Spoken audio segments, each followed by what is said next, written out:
True part of who we are is our inward selves, that secret, that untouchable, that inward part of us that is known only to us. So too the contentment, the satisfaction for that place is the same. It's internal. It's untouchable. It's spiritual. And Jesus says it's found in him. That in him, that inner hunger, that soul deep and spiritual desire to feed on that which satisfies and completes is actually found.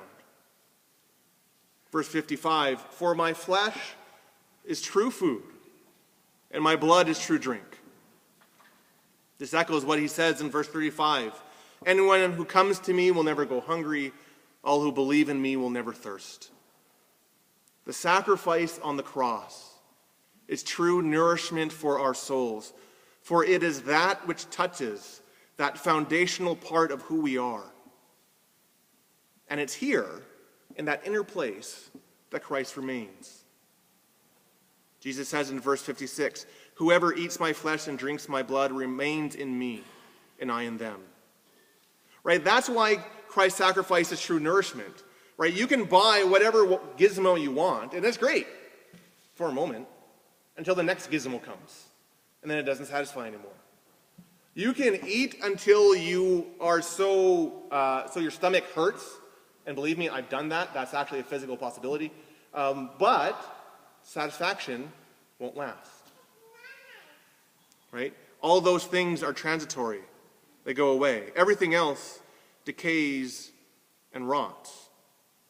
Right? That was the case with the manna in the desert for the Israelites. If they had too much, it would go rotten. If they collected more than they needed, it would go stale.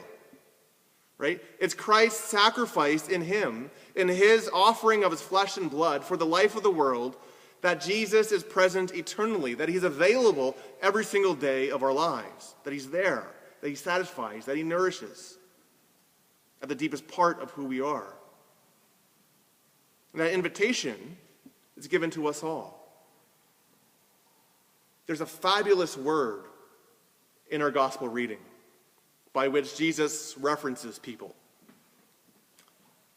He says, whoever is gloriously nondescript. Jesus doesn't classify people here. He doesn't rank them. He's not talking about a certain group or party. Christ's presence, that nourishment, that satisfaction, that inward putting together is for all who want to partake. And and that's kind of what we celebrate at baptism, isn't it? Baptism is about Christ's offering of himself and his sacrifice and his presence to us, and about Teal's acceptance of it, or about her sponsors and her parents' acceptance on her behalf.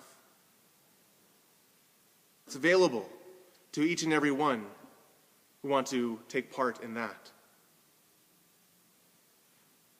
Now, while this entire passage is on the wonders of Christ's sacrifice for us and the effects that it brings into our lives, the image of eating and drinking, eating flesh and drinking blood, does convey to us an important element regarding our own involvement. We need to accept that sacrifice, that truth, and bring it into our lives. Have you ever been to a party? Or I went to a wedding reception the other day, and this was the reality. You go to a party or a potluck or a reception, and there's a sight of some food over off to the side. Maybe it's a wedding cake or something like that, and it looks so good that you just want to take a bite. But for whatever reason, you can't or you don't. Maybe it's somebody else's wedding cake. Or, there was a great wedding.